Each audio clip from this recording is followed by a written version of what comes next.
I suddenly fainted at high altitude. My body dropped fast through the air. The brutal weightlessness ripped me awake. I reached for the balloon's rope on instinct. It was already too late.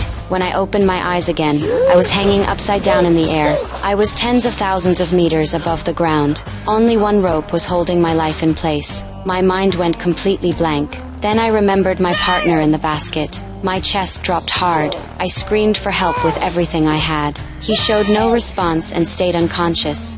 I forced myself to calm down. I started swinging my legs as hard as I could.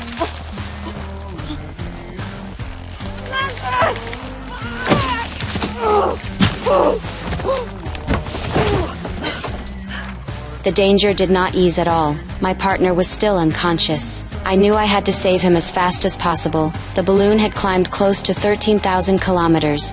The outer surface was covered in thick ice and snow. The exhaust valve was completely frozen. It could not be opened at all. The balloon kept rising without stopping. I knew only opening the top exhaust valve could keep us alive.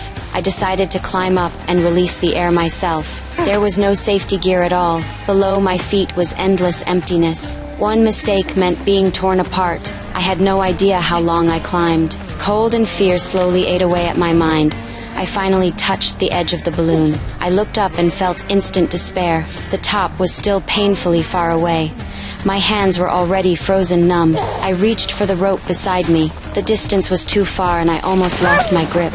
Severe lack of oxygen made my head sink. Sleep almost pulled me under. I thought of my unconscious partner. The fear was forced down instantly. I forced myself to stay awake. I twisted my body with everything I had. I reached desperately for the rope. I finally grabbed it. Using the rope, I slowly stabilized myself again. The balloon was still climbing higher. Time was almost gone. I tied the rope tightly around my waist. It was the only way to stop myself from falling. After that, I started climbing again. Every step was careful to the point of despair. Freezing wind and lack of oxygen tore at my awareness. After a long and torturous stretch of time, I reached the top, but the real danger had only just begun.